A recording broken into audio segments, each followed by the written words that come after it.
Take Command podcast from Odyssey Sports. Logan Paulson there. I am Craig Hoffman. If you have not liked and subscribed, again, at this point in the podcast, what are we waiting for? Let's do it. Subscribe if you're watching us on YouTube at 1067 The Fan for full episodes. And of course, don't miss our live stream post-game, first one ever this past Sunday. Went very well. Lots of people liked it. At 1067 The Fan, we also simulcast that one on the Team 980's YouTube page, where you can catch me on the radio 4 to 7 each and every day. And of course, live streaming on that very same Team 980 YouTube page. And then, of course, the audio in your favorite podcast app. All right, Logan, defensively, when you look at what they did, just a thorough butt kicking in the second half.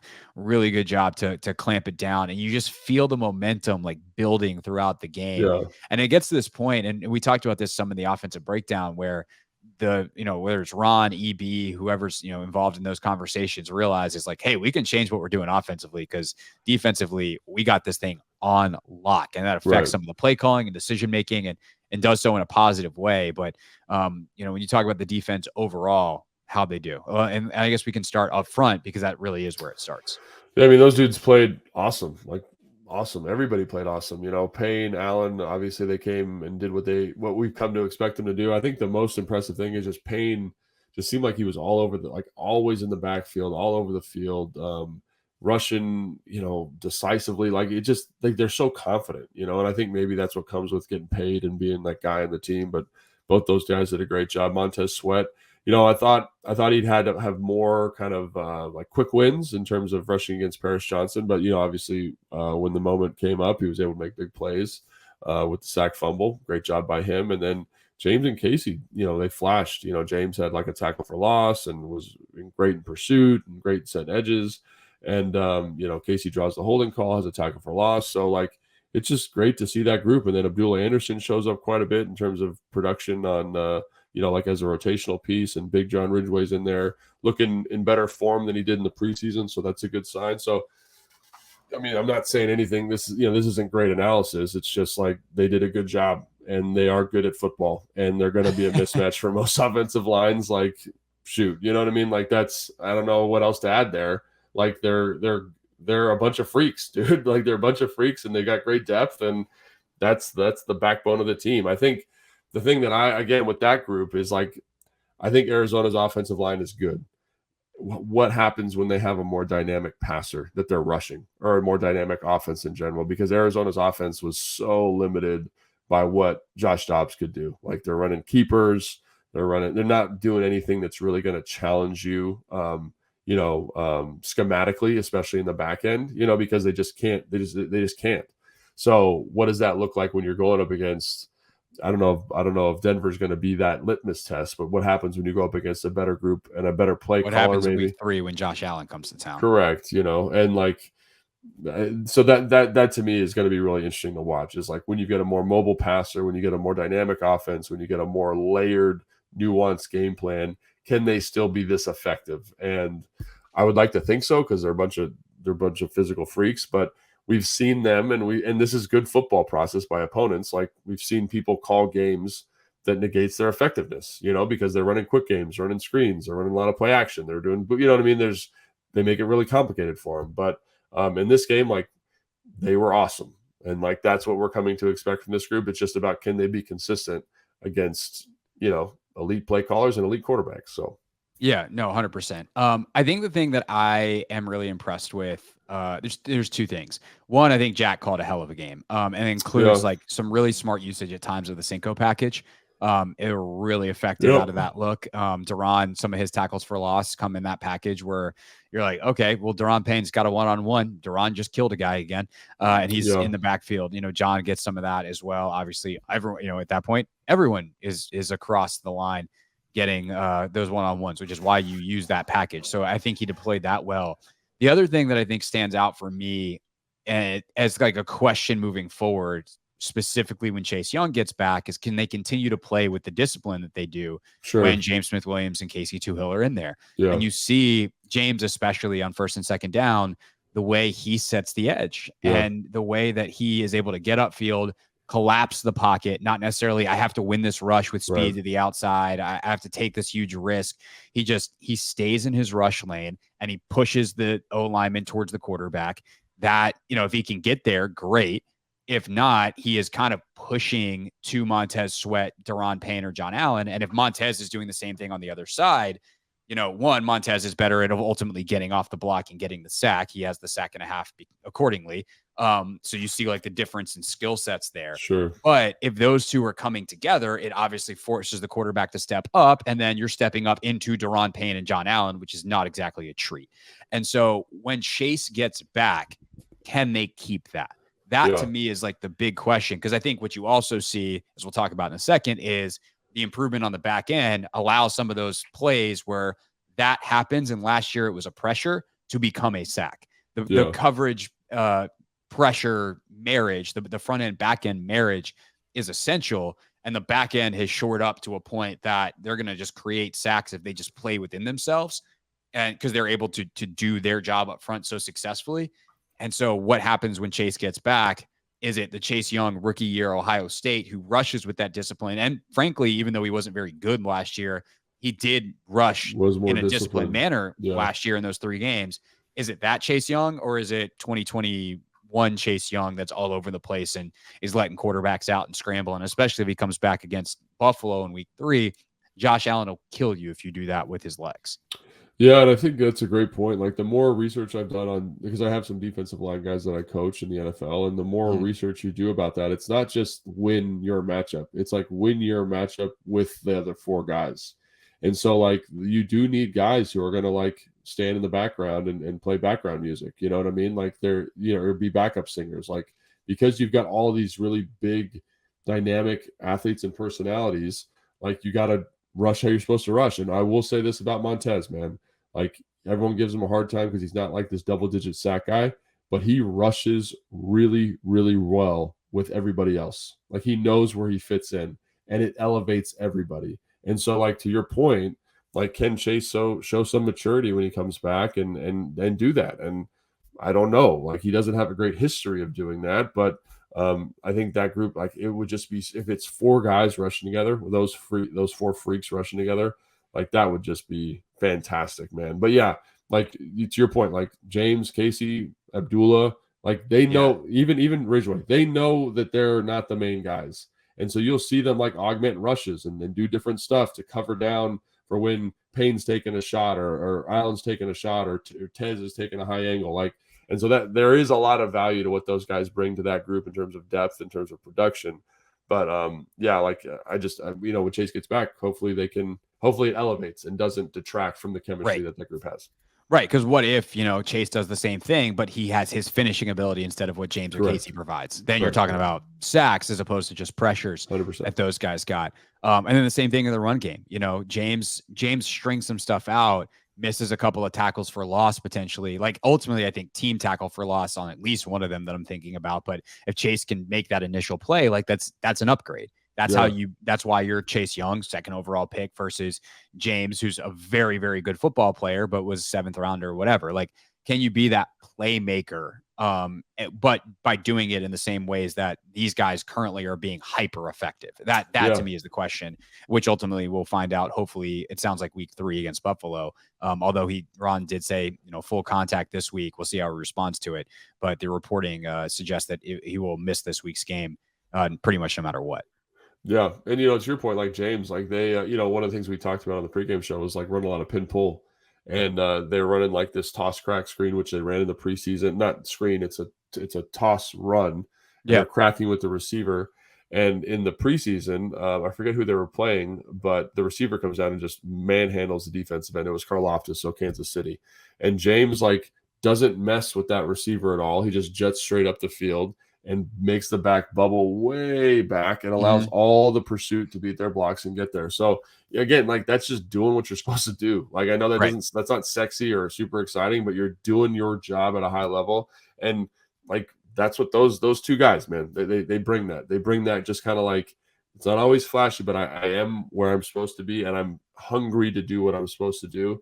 And there's a reason that when those guys get in the rotation, the defense tends to play better. And it's because they're doing their job So Right. yeah, As again, opposed to, by the way, not to pick on him, but he's a rookie. This is his first NFL game. But like Andre Jones Jr. on the one big run that gets out, like he yeah. doesn't do that. He loses contain on the edge. Yeah, it's a reverse, and again, that's a tough look, but like that's his job, right? Is to keep Right. that inside, and ends up being an explosive play. So, yeah, like there's do what you're supposed to do, and it adds value to the group. And but put a dot on it here real quick. Like they played really well, and like there's not a lot of crazy analysis here. Like they're winning one-on-ones.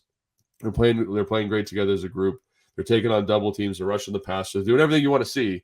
It's just like we had to kind of like fabricate this thing about what happens when Chase Young comes back because it was such a good performance. But it's a good question. Yeah. But it's like that. Like they were. Yeah, and that it's good. I wouldn't say I've fabricated it. No, It's like that's my the talking point is this is great. Can they sustain it when they get what is theoretically a better player back? Like that's and that's what's going to take this defense from like good to like elite, incredible. yeah. Like being what Dallas looked like against the Giants or what San Francisco looked like. Like if you got an extra playmaker, like okay, let's party, or is it that guy turns it back? Because like if this is the standard, you can live with this, you can win with this.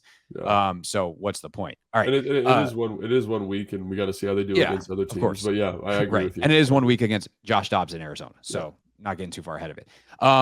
Linebackers I thought played pretty well as well. I think there's kind of the one play that I know we're going to break down, the wheel route to Rondale Moore up the sideline with Jamin. But overall, like for a group that really, especially with Cody Barton, did not have a particularly good summer. I didn't feel like he was slow on some of the stuff that he was slow on in the preseason, the recognition. He was in there making plays. And then Jamin, man, like eventually the narrative is going to catch up to the reality. He's a good football player. Yeah. Like he just is. I don't know. Like Cody has a 37 grade. I don't know why that is on PFF. So I have to go back and watch him more specifically. But to your point, like Jamin was a man child. Like he's so physical now. Like he's so physical and decisive to the football. And like I'm just excited to see where he's going to go. Like he makes the first tackle of the game, running the running back down to the sideline. There's another play where he's taking on a pulling guard or pulling tight end, uproots him and makes a tackle on the back. Like there's a confidence and a decisiveness to his play that is much better. And he's gotten much better in coverage, I would say, on the whole. Like you can tell he understands leverages a lot better. And again, like my eyes kind of drawn to him because he does flash. Like he's a big physical dude. So I think hopefully he continues to do that. I think one kind of interesting thing is like Cody with the green dot stays in the Cinco package, especially when they go in their nickel. It's like nickel Cinco. So they have 5D linemen, one linebacker, Cam Crow's in the box, Percy and Forrest are the safeties. Like I wonder if at any point this year that switches to Jamin, if you feel comfortable with him doing that. Because like if he's gonna play like that, like can he wear the green dot, or can Cam wear the green dot and Jamin just kind of be down there? So that's something I would kind of keep an eye on over the next couple of weeks. But I think I think that group did a good job. I don't understand this grade. I got to go back and watch some of these plays they've got highlighted. But I thought Cody didn't do anything that stood out to me as overly negative, and I thought he fit the runs correctly. And again, he's a big athletic guy in his own right. So I'm excited to see where that group goes, quite frankly. Yeah. I don't really understand the Barton grade being that poor either. In terms of snap counts, you see Jamin with 40 snaps, Barton plays all 62. And if we talk about the second layer of the defense, you kind of have to start talking about Cam as well, because he played a ton in that Buffalo nickel spot, with Percy Butler coming in and doing a hell of a job in his 33 snaps as a safety. And he rotated down to the box a little bit at times, but mostly is over the top, and then just with pure speed is able to make plays around the line of scrimmage, because he's one of the freakiest athletes on the team, if not in the whole league. Yeah. And it's like one of my favorite things about Percy, because he is really fast, is like when he sees the ball and like he just starts running past his teammates to make the tackle. Like I think that's a really cool thing that he can do, and he's physically capable of doing that, and he seems like very willing and able and eager to get that done. So but Cam, man, what do you say about that guy? Holy cow. Like there was a sequence where I was like charting the game, and I was like this can't be right. I just looked back on it, and he had like 5 consecutive tackles, where he's in around the ball like 5 consecutive times, like half tackles, not necessarily solos, but like he's a tremendous football player. He has a PBU almost an interception in the red zone. Like he's good at football, man. He's really, really good at football. And I think he's poised for a big year, and hopefully gets his hands onto the football some more and get some turnovers. But I thought he had an outstanding football game. Like there's not one thing I would say, man, I wish he had it was so funny. We were watching the game with B Mitch, and he kind of missed that tackle versus the running back in the last 2 minutes of the game, but slows him down enough that he's able to get up and get back in on the tackle. And it was a huge, I'd say the running lane was probably 10 yards wide for whatever reason. It just yeah. I remember that way. So for him to even slow him down there was great. So I'm really high on him. I thought he had an excellent game, and the whole back end, really, the safeties played well. Forrest had a good game. It's hard to know with some of the coverage responsibilities, what exactly is going on, but yeah, man, Kendall has a nice PBU. Benjamin St. Juice, I thought, was pretty consistent. Couple comebacks and stuff that are tough coverage responsibilities that I thought he gave up, but overall, that group, I think, is another, they are ascending quickly in terms of best position groups on the whole team. I think they're near in the top, so that's exciting. Yeah, so let's quickly talk about that wheel route to Moore. It's kind of the one explosive play they give up. Moore comes out of the backfield, obviously a tremendous receiver coming out of the backfield. They're playing quarters to that side. It's a cover 6 look. It looks like. We don't know for sure. It looks like. But it looks, and obviously we don't know their match rules and stuff like that. Yeah. But he kind of runs past Jamin Davis, and everyone wants to yell at Jamin. But if you look at the all-22 and look at the back end, it looks like Cam Curl has the vertical stuff covered on that side. Emmanuel Forbes is the corner to the outside. So if you think of the quarter side of there's obviously 2 deep players. Forbes on the outside. Curl's got the middle quarter responsibility. He picks up the deep runner. It seems like Forbes should come down. Perhaps Jamin's supposed to carry. It's impossible to know, but it is the kind of thing that you wonder when Forbes plays only 40 snaps. We see the miscommunication between him and Quan on something similar-ish in the preseason. Yeah. You wonder if that's ultimately why Forbes is the odd man out in rotation. And he still plays 40 snaps. It's not like, they're benching him. But I would say this, Logan, I didn't expect him to not be on the field for all of the snaps. And I would have expected St. Just or Fuller to be rotated out a little bit more versus those two playing all 62 defensive snaps and Forbes being out. But you see kind of the opportunity for growth there and that particular play, and why Jack Del Rio and Ron Rivera, as they super emphasize not giving up explosives, potentially making that decision and seeing it kind of play out. Yeah, I mean, on that play specifically, obviously if it was their cover 3 structure, Jamin would have to match that back vertically. But because of that quarter structure, it looks like Cam, the second that receiver takes an inside stem, Cam matches it right away. Boom. And so I would think that based on Cam's reaction, especially with number 2, who's the back running, or, in this case, Rondale Moore running a vertical, that Forbes should probably bump to it. Again, we don't know for sure, but it is surprising, man. It is surprising that he's not playing more, especially kind of coming out of camp, because I thought he had a very, very solid and consistent camp. Now, St. Juice had an amazing camp, so maybe that he just played better and deserves to play more.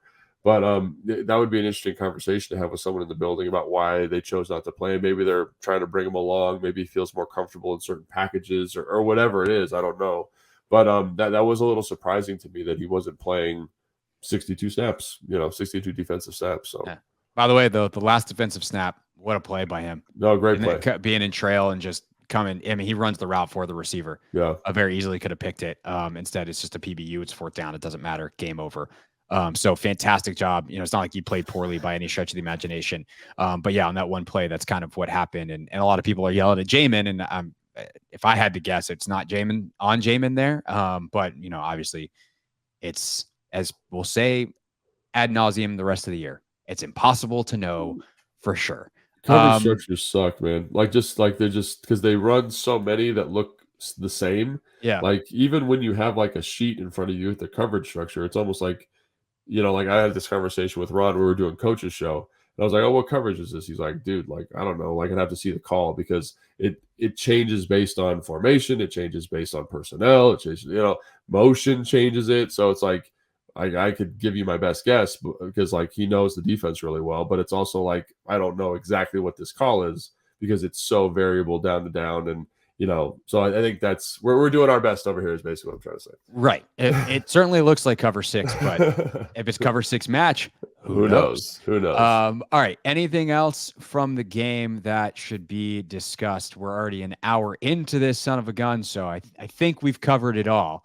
But anything else that deserves to be mentioned? I don't think so. I think defense did a good job against an opponent that's not necessarily the best, in terms of quarterback, and that was a performance they should have. I think people were underrating Arizona's defense, and I think this is an okay performance by the offense, but definitely there's room for improvement. Like Ron said, I think Ron encapsulated really well. Like, it's not good enough to beat good teams, but it's for this game as a stepping stone. I think it's good to get the win, and I think there's a lot of stuff that you can see and offensively specifically that can be improved upon that is close, and that's exciting. So they'll have an opportunity to show that this week against Denver. So yes, thank you, NFL schedule makers, for Arizona in week 1. All right, later this week, preview the Denver Broncos. Obviously, that is a 4:25 kick on Sunday, meaning Logan and I will be at Tap Sports Bar at 1 o'clock for the Take Command pregame show at MGM National Harbor. So we will see you guys there. Take 5 tomorrow first, and then we'll see you for the preview pod and then pregame on Sunday. For Logan, I'm Craig. Thanks for listening. If you've gotten this far and you've listened to the multiple subscribe reminders and still haven't, now's a good time, and we'll see you next time on Take Command. Thanks for watching this clip of Take Command. First, why don't you like it? It lets other people know that it was good, and then they should watch it too. And Logan, we have a new exclusive home for full episodes. We do. 1067 The Fans YouTube page. Go check it out and please subscribe. Yeah, do what Logan said. Do it. Very, very smart.